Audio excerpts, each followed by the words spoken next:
Our next presenter is Palm Beach Chapter's core member, Jitendra Velinkar, founder of Foodfresh.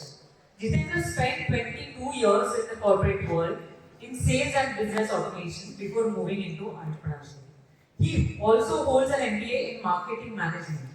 In September 2019, Jitendra and his wife, Madhuri, founded Foodfresh with simple purpose to bring back genuine traditionally wood-pressed cooking oil. Today, they run their own manufacturing unit at Taloja in MIDC, Navi Mumbai, where every oil is pressed, filtered, and packed in-house under their direct supervision.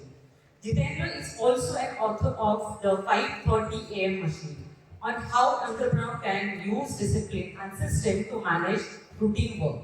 Outside business, he enjoys reading and trekking. What stands out about Jitendra is that he talks about cooking oil the way you would talk about something your own family eats, not like a product. He is here today to explain whom he is looking to connect with and how he can refer Foodfresh with confidence. Please welcome Jitendra Velinkar of Foodfresh. Thank you so much.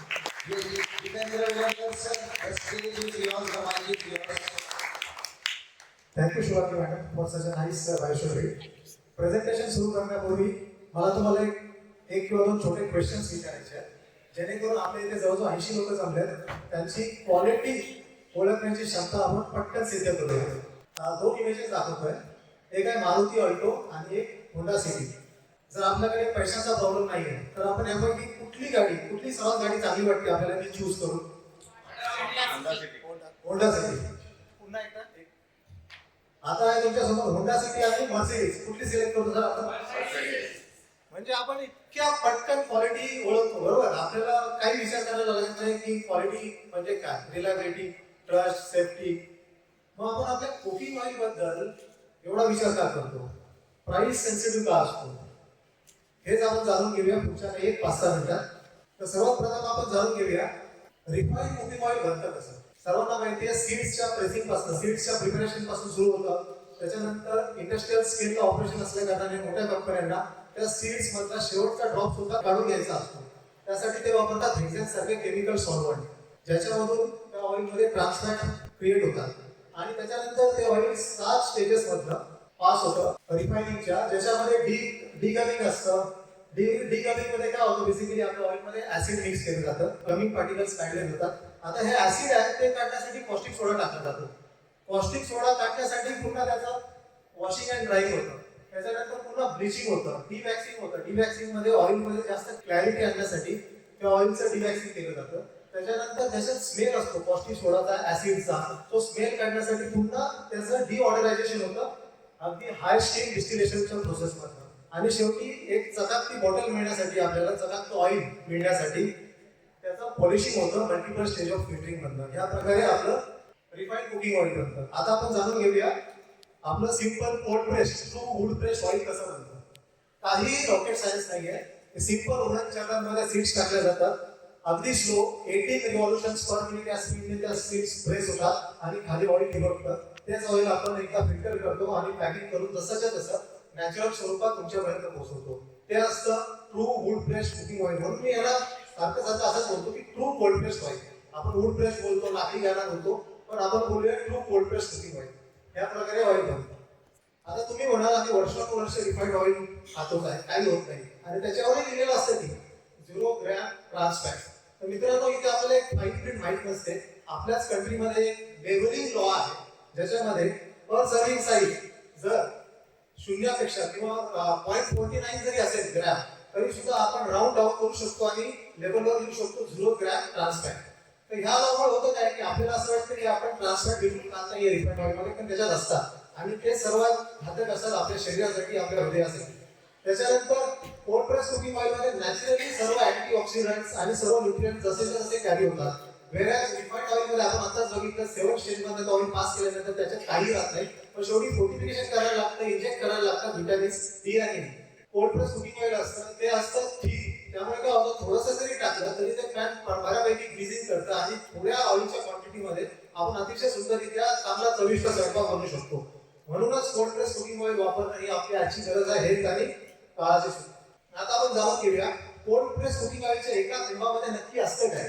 तर आपण बघतो एक dark green colour आणि एक थोडासा light green colour. हे आहेत आपले मुफा आणि कुफा, मोनो अनसॅच्युरेटेड फॅटी ऍसिड्स आणि पॉली अनसॅच्युरेटेड फॅटी ऍसिड्स. तर हे काय आहे की हे आपले गुड फॅट्स आहेत. गुड फॅट्स आपण त्यांना का बोलतो? कारण की जर ह्यांना डिकन्स्ट्रक्ट करून बॅड फॅट्स मध्ये कन्वर्ट व्हायचं असेल तर त्यांना त्या ऑइलच्या स्मोकिंग पॉईंट पर्यंत पोहोचवावं लागतं. म्हणजे आपली जी स्वयंपाकाची प्रोसेस असते ती खरं तर ऑइलला स्मोकिंग पॉईंट पर्यंत पोहोचवत नाही. त्यामुळे हे जे उपाय आणि उपाय आहेत ते तसेच रिटर्न होतात आणि त्याच्यातली सर्व जी चांगली तत्व ते आपल्या खाण्याबरोबर आपल्या शरीरात पण येतात. प्रत्येक कोल्ड प्रेस कुकिंग ऑइल मध्ये थोड्याशा प्रमाणात 10 ते 12 प्रमाणात बॅड फॅट्स असतातच असतात. हे सुद्धा तुम्हाला माहित असणं गरजेचं आहे. तिथे काही फिगर्स आहेत जे आपल्या स्वतःच्या ऑइलच्या ऍक्च्युअल टेस्टिंग फिगर्स आहेत. फॉर एक्झाम्पल सनफ्लॉवर मध्ये फक्त 12% ऑलमोस्ट 12% बॅड फॅट्स असतात. बाकी 80% मुफा आणि कुफाचे गुड फॅट्स आहेत ते असतात. आता आपण एक रिव्ह्यू करूया आमच्या हिरो प्रोडक्टचे.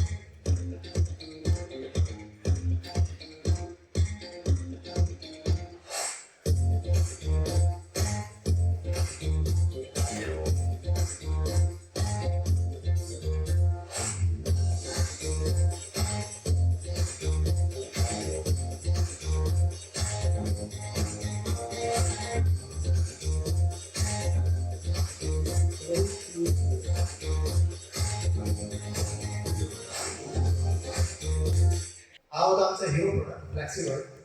आता तुम्ही म्हणाल की मार्केटमध्ये तर बरेचसे cold press cooking oil brands आहेत, पण मग वुडफ्रेशच का? तर जाणून घेऊया वुडफ्रेश बद्दल. नमस्कार मित्रांनो, माझं नाव जितेंद्र विलंडकर आणि वुडफ्रेश सुरू करून 7 वर्ष झाले. आम्ही हा ब्रँड सुरू केला, हा बिझनेस सुरू केला मी आणि माझी वाईफ माधुरी विलंडकर, आम्ही दोघांनी मिळून आमच्या घरातून. आणि गेल्या 7 वर्षात आता आम्ही तळोजामध्ये 72,000 स्क्वेअर फूटच्या प्रोडक्शन युनिट फॅसिलिटीमध्ये आहोत. आमच्याकडे टोटल 8 मशीन्स आहेत आणि आमची capacity 500 litres per day wood press cooking ऑइलची आहे, जिथे आम्ही 2000 लिटर पर डे पर्यंत वाढवू शकतो within 3 weeks if bulk order demands. जसं तुम्हाला सांगितलं की वुडफ्रेश एस्टॅब्लिश्ड आहे ONDC प्लॅटफॉर्म्स, स्वतःची वेबसाईट Amazon, फ्लिपकार्ट आणि जिओमार्ट वरती. Amazon वरती we enjoy 93% positive seller rating along with 4.2 average product ratings. हे आहेत आमचे काही पॅकेजिंग ऑप्शन, ज्याच्यामध्ये प्रीमियम टीज 5 लिटर, 3 लिटर आणि 250 ml आणि 500 ml मध्ये सुद्धा अवेलेबल आहे. आणि very study and economical HDP jars आहेत 5 लिटर आणि HDP बॉटल सुद्धा आहेत 1 litre. Beyond B2C we are focusing on B2B white labelling आणि export sales. Recent success story मध्ये मी सांगितलं गेल्या महिन्यातच आम्हाला डायरेक्ट USA ची ऑर्डर मिळालेली आहे 6000 टीनसाठी फ्लॅक्सीड आणि सिस्को ऑइलसाठी. तसंच आम्ही मल्टिपल शिपमेंट्स करतो साऊथ कोरियाला आणि USA ला through Amazon global programme.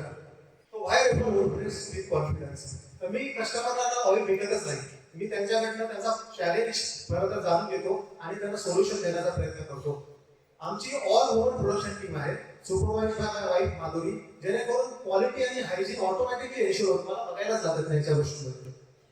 0 last minute surprises आम्ही बिलकुल अवॉइड करतो. कस्टमर पहिल्या दिवसापासून इन्क्वायरीला आला की त्याला त्यांच्याकडून काही कंप्लायन्सेस आहेत, माझ्याकडनं काही कंप्लायन्सेस आहेत, ते पहिल्या दिवसापासून क्लिअर करतो आणि पहिल्या कॉन्टॅक्ट पासून ट्रस्ट बिल्ड करण्याचा प्रयत्न करतो. कारण B2B जरी कस्टमर असेल तरी तो माझ्या ऑइलचा एंड कंझ्युमर असतो. त्यामुळे transparency is non negotiable. Consistent quality, आता एकदा ऑर्डर मिळाली की ती कशी राखायची हा खरंच एक टास्क आहे. तर त्याच्यासाठी आम्ही आमच्या स्वतःच आणि आमच्या टीम मध्ये पण हे पर्टिक्युलर स्टेटमेंट लिखवण्याचा प्रयत्न केला आहे की quality is a mindset, it's not process. आमचे आयडियल रेफरन्सेस आधी सांगितल्याप्रमाणे wholesaler, distributors, super markets, modern trade chains आणि इंडियन ग्रॉसरी इम्पोर्टर्स.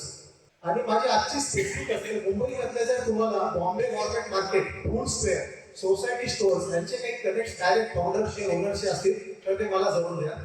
आणि माझे गिव्स असतील पनवेल एरियामधल्या सिव्हिल कॉन्ट्रॅक्टर्स, काही PMCs आहेत, काही कन्स्ट्रक्शन केमिकल डिस्ट्रीब्युटर्स आहेत आणि मार्बल डिस्ट्रीब्युटर आहेत, याच्यासाठी मला जरूर कनेक्ट करा. That's what is for you, infusing wellness into every meal, a drop at a time. Thank you guys, I'm open for questions. Let's connect to work together.